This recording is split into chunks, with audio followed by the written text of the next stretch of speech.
Greetings, and thank you for joining the weekly meditation of Calgary Mindfulness, where every Sunday morning we meditate for 15 minutes on a different topic, often suggested by our practicing community. If you would like to join these meditations live, or if you would like to attend in-person meditations around the Calgary area during the summer months, please email calgarymindfulness@gmail.com.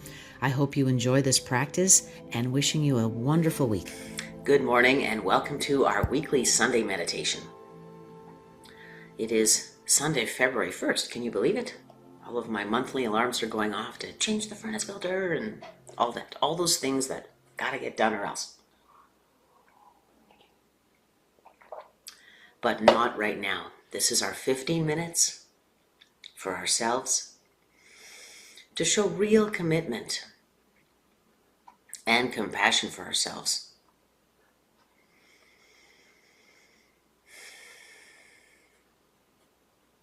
Taking several deep breaths to center the body. Noticing where our feet make contact with the floor. And continuing to breathe as I introduce the idea for today. Continuing to listen to sounds within your practice environment, within your body, outside of your practice room. Bringing in our focus from the past and the future, from worry and obsession to what's happening right now. And we train that with the little senses.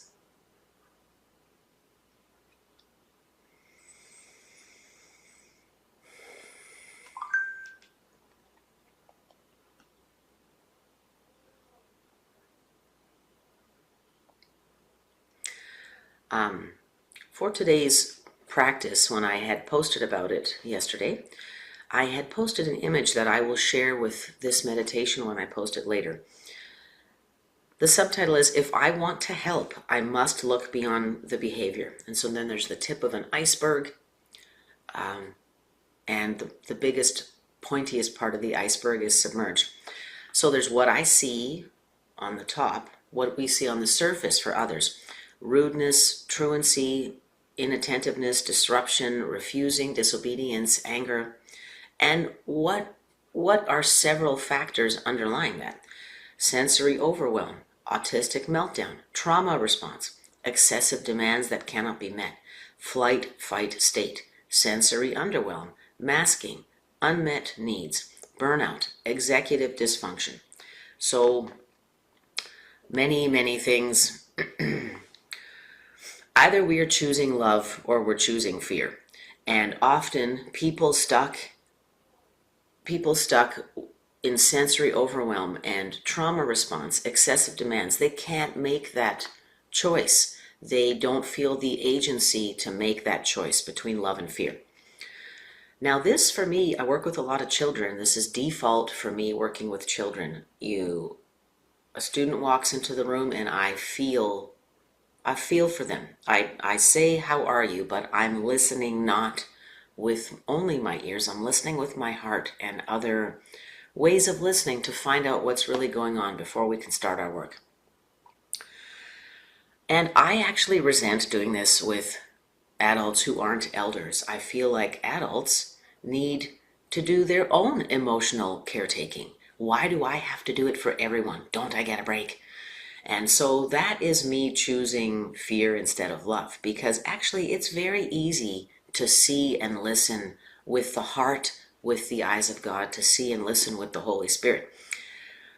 If we let go of our attachments to how we think others should be, which are usually not helpful at all.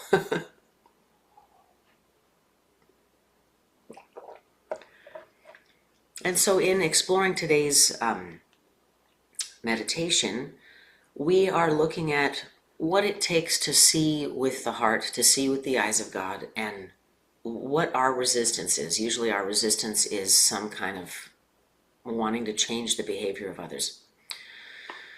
And how easy it is to let go and see with the heart.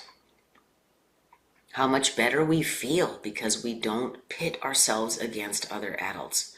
Our resistance to offering this compassion to other adults may stem from trauma. Absolutely. I've got it too. So how many angry men have I dated? Oh my gosh, my ex-husband, my first boyfriend after. I have this pattern. I end up having relationships with very angry men. They keep it under the surface, but what's actually there is all of the stuff that I have to emotionally housekeep, and I do resent it, right? So that's my own trauma to grow through, to grow past, and I'm ready. And I hope you are as well, to join me on this journey. I'm just going to put away the Course in Miracles. That's the meditation I was doing previous. And let's return to our breathing. Calling to mind, as we settle into the mindful body, calling to mind any situation where we have conflict, where we have interpersonal conflict. Can be personal, professional, public. Lots of public interpersonal conflict right now. I have been officially labeled a libtard by my boyfriend and his friends, so that public conflict can spill into your personal life as well. It'd be very frustrating.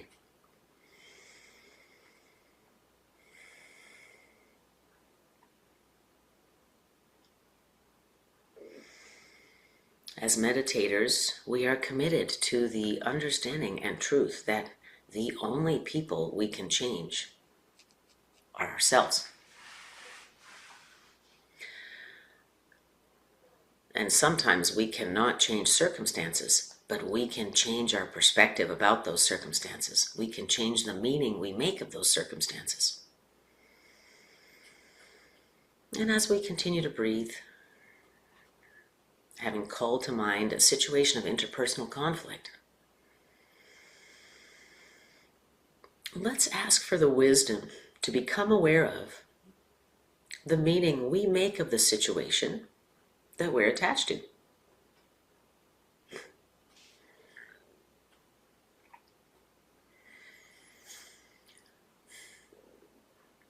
If it is difficult to narrow down a meaning, the options are love and fear. So look for the fear. What are we afraid of?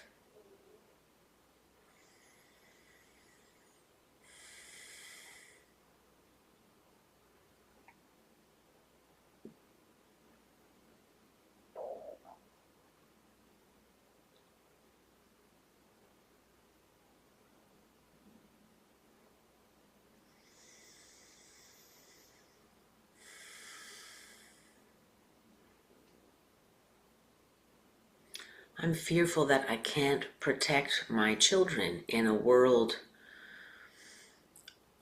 where people are turning away from basic empathy and compassion for one another, where people generally, and not just crazy Christians, are becoming more fundamentalist in thinking. If you disagree with me, you're wrong, you're stupid, you're bad, you're brainwashed.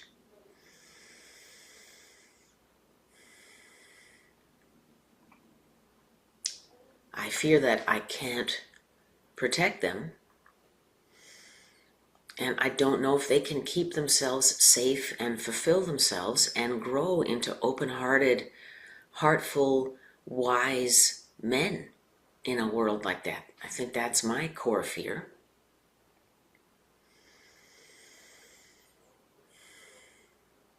So it's a primal fear of safety.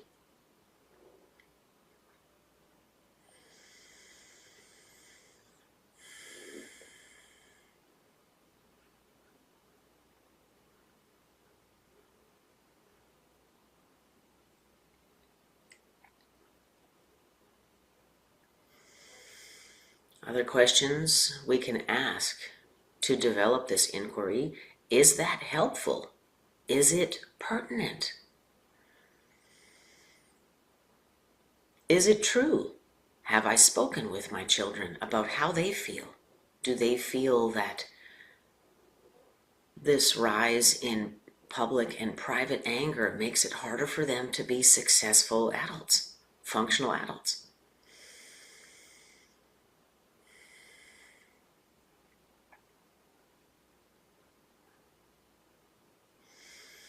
So as I unpack the layers of my fear, I understand they are not helpful. They may not be accurate. They are not pertinent to right now.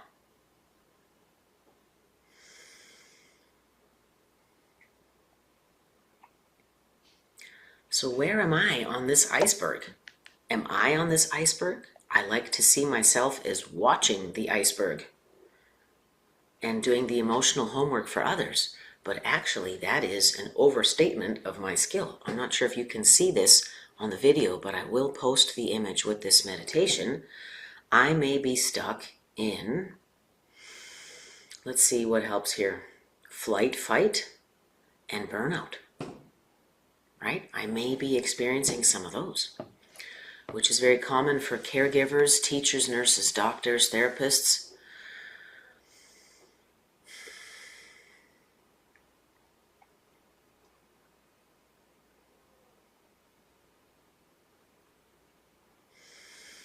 So in fact, it's pretty pompous to think that I've got to do the emotional housekeeping for everyone else. In fact, others may be doing it for me, and I am not aware or grateful or open to that.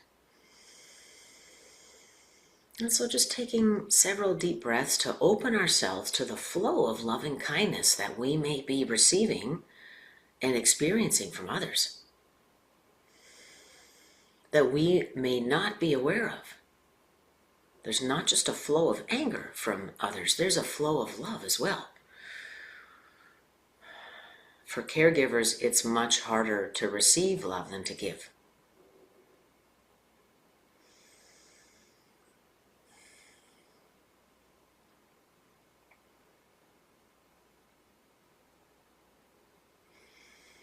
And continuing with our practice, observing the breath, relaxing the hands and face,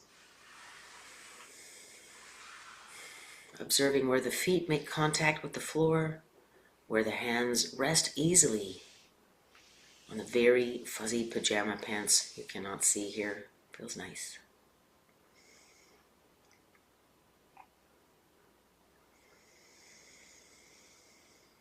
And I am taking an ever deeper breath into the easing up of this conflict as my inquiry unearths fear that isn't rational.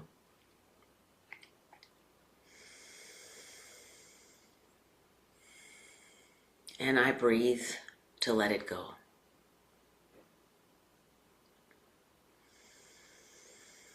Breathing in, I ease my body and mind. Breathing out, I am home and safe. This is Thich Nhat Hanh's very famous meditation for inner peace. Breathing in, I ease my body and mind.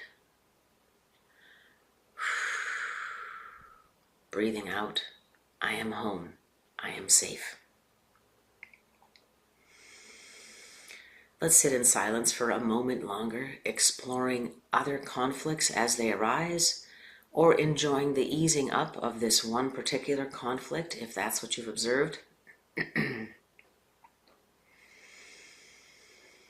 Coming back to the body, coming back to the breath, relaxing the face, relaxing the hands, relaxing the belly, letting go of the worry about the future, letting go of obsessing about a past that is beyond my control. The only thing the past can teach me is wisdom for how to do something differently. Isn't that an awesome opportunity?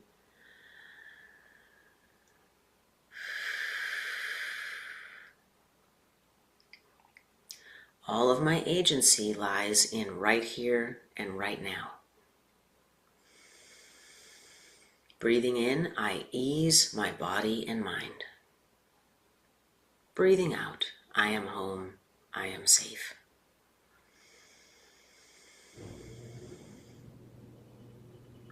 Breathing in, I ease my body and mind. And breathing out, I am home. I am safe. Let's commit to bringing up this practice over the week as the personal and public temperature of people increase. I've noticed it in some of my especially teen students, but even tween students really struggling with anxiety and the feeling of pressure that is completely unmanageable. And they're not even following politics. So I've noticed it in elders who seem less clear and more discouraged than usual. And of course, I notice it in my peers, even though we mask it better, that we are struggling with worry and anxiety about the future. What are the best decisions for keeping our loved ones safe? Just reminding ourselves that all we can control is right here. My reaction to things, the meaning I make of things. Am I making fear-based meaning, or am I choosing loving meaning? And that is where my greatest power lies.